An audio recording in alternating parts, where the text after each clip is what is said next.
ഈശോയെ നന്ദി.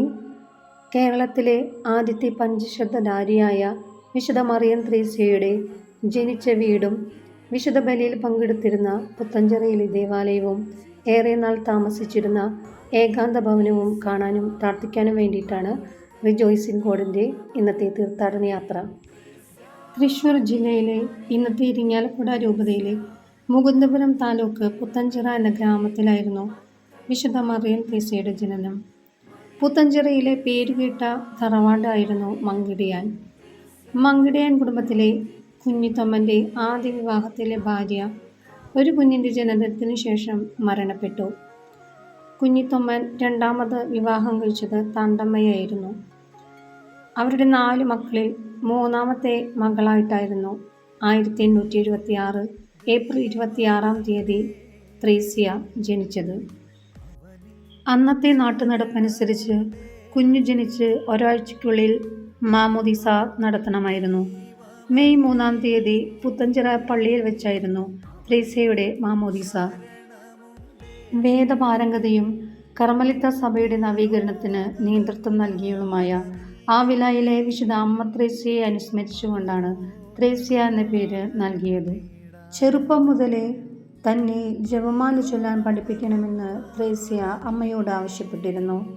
ത്രേസ്യയുടെ 3-ാം വയസ്സിൽ പരിശുദ്ധ ദേവമാതാവ് പ്രത്യക്ഷപ്പെട്ട് ത്രേസ്യയെ ജപമാല ചൊല്ലാൻ പഠിപ്പിച്ചു. ഈ വീട്ടിലാണ് വിശുദ്ധ മറിയം ത്രേസ്യ ജനിച്ചതും വളരെ കാലം താമസിച്ചതും. ത്രേസ്യയ്ക്ക് 9 വയസ്സ് പ്രായമുള്ളപ്പോൾ തന്നെ പരിശുദ്ധ കന്യാമറിയത്തിന് സ്വയം സമർപ്പിച്ച് ജീവിതകാലം മുഴുവൻ താൻ നിത്യകന്യകയായിക്കൊള്ളാമെന്ന് ത്രേസ്യ നേർന്നു. തൻ്റെ അമ്മയിൽ നിന്നാണ് ക്രൂശിതൻ്റെ സ്നേഹം അവൾ ആദ്യമായി അറിഞ്ഞത്. കുരിശും ചുമന്ന് നീങ്ങുന്ന ഈശോയെയും ചോര വാർത്തൊഴുകുന്ന അവൻ്റെ ശരീരത്തെയും ഏറെ വേദനയോടെ അവൾ നോക്കി നിന്നു. പിന്നീടങ്ങോട്ട് അവളുടെ ചിന്ത മുഴുവൻ എങ്ങനെ ഈശോയെ ആശ്വസിപ്പിക്കാനും എങ്ങനെ അവനെ സ്നേഹിക്കാം എന്നത് മാത്രമായിരുന്നു.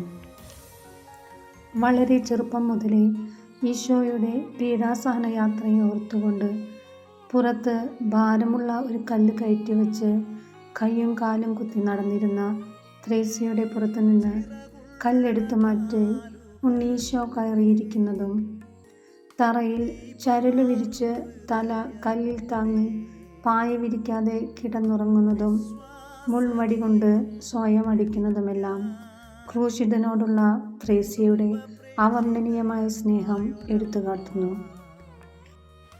ദിവ്യകാരുണ്യ ഈശോയെ സ്വീകരിക്കാനുള്ള ത്രേസ്യയുടെ അദമ്യമായ ആഗ്രഹത്താൽ 6-ാം വയസ്സിൽ ആദ്യ കുമ്പസാരം നടത്തി. പ്രഥമ ദിവ്യകാരുണ്യ സ്വീകരണം സാധാരണയായി 12-ാം വയസ്സിലാണ് നടത്തപ്പെടുക. 9 വയസ്സ് മാത്രമേ അവൾക്കായിട്ടുള്ളൂ എന്നതിൻ്റെ പേരിൽ പുത്തഞ്ചിറയിലെ വൈദികർ ദിവ്യകാരുണ്യ സ്വീകരണം അവൾക്ക് നിഷേധിച്ചു. 6 കിലോമീറ്റർ നടന്ന് അമ്പഴക്കാട് കോവേന്തയിലെ വൈദികരിൽ നിന്ന് ആദ്യമായി ഈശോയെ അവൾ സ്വീകരിച്ചു. ത്രേസ്യ അവൾ എത്രയോ അധികമായാണ് ഈശോയെ സ്നേഹിച്ചത്. ത്രേസ്യയുടെ 12-ാം വയസ്സിലാണ് അവളുടെ അമ്മ മരണപ്പെട്ടത്. അന്നു മുതൽ പരിശുദ്ധ അമ്മയെ സ്വന്തം അമ്മയായി അവൾ സ്വീകരിച്ചു. ത്രേസ്യയുടെ ജീവിതത്തിൻ്റെ സഹനങ്ങളിലും അപമാനങ്ങളിലും വേദനകളിലും പൈശാചിക പീഡകളിലുമെല്ലാം ആശ്വാസമായി പരിശുദ്ധ അമ്മ കൂടെ ഉണ്ടായിരുന്നു. പിശാചുകളുടെ ആക്രമണം മൂലം ത്രേസ്യയ്ക്കുണ്ടായ മുറിവുകൾ മാതാവ് തഴുകി തലോടിയതായും പിശാചുകൾ മർദ്ദിച്ചവശയാക്കിയ ത്രേസ്യയെ ദിവ്യകാരുണ്യം സ്വീകരിക്കാനായി ഭക്ഷണം ഉപേക്ഷിച്ച് തളർന്ന് അവശയായി കിടന്നപ്പോൾ മാതാവ് അവളെ മടിയിൽ കിടത്തി ആശ്വസിപ്പിച്ചിരിക്കുന്നതായും ഡയറി കുറിപ്പുകളിൽ നമുക്ക് കാണാം. 37 വയസ്സുവരെ വിശുദ്ധ മറിയം ത്രേസ്യ പ്രാർത്ഥിക്കുകയും ധ്യാനിക്കുകയും ചെയ്ത മുറിയാണിത്. ത്രേസ്യയുടെ അതിസ്വാഭാവിക അനുഭവങ്ങൾക്കും ദിവ്യദർശനങ്ങൾക്കും പൈശാചിക പരീക്ഷണങ്ങൾക്കും സാക്ഷ്യം വഹിച്ച മുറി. സ്വർഗദർശനം ലഭിച്ചതും കർത്താവ് തൻ്റെ ഹൃദയം ത്രേസ്യയ്ക്ക് സമ്മാനിച്ചതും തിരുകുടുംബം ത്രേസ്യയ്ക്ക് പ്രത്യക്ഷപ്പെട്ടതും ഉണ്ണീശോ ത്രേസ്യയുടെ തലയിൽ പുഷ്പമുടി അണിയിച്ചതും മാലാഖ ത്രേസ്യയുടെ വിലാവിൽ കുന്തം കൊണ്ട് കുത്തിയതും കർത്താവ് ത്രേസ്യയെ മോതിരം അണിയിച്ചതും കർത്താവിൻ്റെ 5 മുറിവുകൾ ത്രേസ്യയ്ക്ക് നൽകപ്പെട്ടതും ഈ മുറിയിൽ വെച്ചായിരുന്നു. അമ്മയുടെ മരണശേഷം മങ്കിടിയാൻ കുടുംബത്തിൻ്റെ സ്ഥിതി മറ്റൊന്നായിരുന്നു. അപ്പനും സഹോദരനും മദ്യപാനികളായി മാറി. ദാരിദ്ര്യം വീട്ടിലെ സ്ഥിരമായ അതിഥിയായി വന്നു. ത്രേസ്യ മറ്റുള്ളവരെ സഹായിച്ചും ദേവാലയത്തിൽ ശുശ്രൂഷിച്ചും ദൈവത്തെ സ്നേഹിച്ചും കഴിഞ്ഞുകൂടി. വിവാഹം, സന്യാസം ഇതിലേതെങ്കിലും ഒന്ന് തിരഞ്ഞെടുത്തേ മതിയാവൂ. വിവാഹത്തിന് ത്രേസ്യ സമ്മതിച്ചിരുന്നില്ല. കോൺവെന്റിലെ പത്രമേനിക്കുള്ള പണം കണ്ടെത്താൻ സാധിക്കാത്തതിനാൽ സന്യാസത്തിലേക്ക് പ്രവേശിക്കാനും ത്രേസ്യയ്ക്ക് കഴിഞ്ഞില്ല. ഒടുവിൽ വനത്തിൽ പോയി ദൈവത്തെ സ്നേഹിച്ചും ആരാധിച്ചും കഴിയുക എന്ന തീരുമാനത്തിലെത്തി. എന്നാൽ വീട്ടിലറിഞ്ഞപ്പോൾ അവൾക്ക് ഒത്തിരിയേറെ വിഷമതകൾ അനുഭവിക്കേണ്ടി വന്നു. ഈശോയെ, എനിക്കൊരു ആത്മീയ പിതാവിനെ നൽകണമേ എന്നുള്ള ത്രേസ്യയുടെ പ്രാർത്ഥന ദൈവം കേട്ടു. വിശുദ്ധ മറിയം ത്രേസ്യയുടെ ജീവിതത്തിലെ ഒരിക്കലും വിസ്മരിക്കാൻ കഴിയാത്ത വ്യക്തിയാണ് ധന്യൻ ജോസഫ് വിതയത്തിലച്ചൻ. അച്ഛനുണ്ടായിരുന്നില്ലെങ്കിൽ വിശുദ്ധ മറിയം ത്രേസ്യ ഉണ്ടാകുമായിരുന്നോ എന്ന് സംശയിക്കും വിധം അത്രമേൽ ത്രേസ്യയുടെ ജീവിതത്തെ വിതയത്തിലച്ചൻ സ്വാധീനിച്ചിരുന്നു. മാള ഇടവകയിലെ പൊതുധ്യാനത്തിൽ കുമ്പസാരക്കാരനായി എത്തിയതായിരുന്നു അദ്ദേഹം. ത്രേസ്യയുടെ ജീവിതത്തിലെ അതിസ്വാഭാവിക അനുഭവങ്ങൾ കുമ്പസാരത്തിലൂടെ അറിഞ്ഞ ത്രേസ്യയെ അദ്ദേഹം വിശ്വസിച്ചു. വിതയത്തിലച്ചൻ പുത്തഞ്ചിറ പള്ളിയിലേക്ക് വരണമെന്ന് ത്രേസ്യ ആഗ്രഹിക്കുകയും അതിനുവേണ്ടി പ്രാർത്ഥിക്കുകയും ചെയ്തു. 1 വർഷത്തിനു ശേഷം വിതയത്തിലച്ചൻ പുത്തഞ്ചിറ വികാരിയായി ചുമതലയേറ്റു.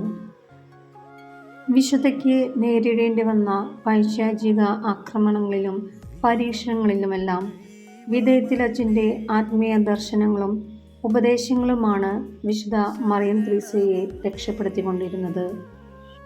പരിശുദ്ധ ദേവമാതാവിൻ്റെ നിർദ്ദേശപ്രകാരം 1904 ഡിസംബർ 8 മുതൽ ത്രേസ്യ മറിയം ത്രേസ്യ എന്ന പേരിൽ അറിയപ്പെടുമെന്ന് ജോസഫ് വിതയത്തിലച്ചൻ അവളെ അറിയിച്ചു. 1912 November 26 bishop John Menachery Mariam ത്രേസ്യയെ ഒല്ലൂരിലെ കർമ്മലിത്ത മഠത്തിൽ ചേരുവാനായി അയച്ചു. എന്നാൽ ദൈവഹിതം മറ്റൊന്നായിരുന്നു. 2 മാസങ്ങൾക്ക് ശേഷം മറിയം ത്രേസ്യയ്ക്ക് പുത്തൻചിറയിലേക്ക് മടങ്ങിപ്പോരേണ്ടി വന്നു.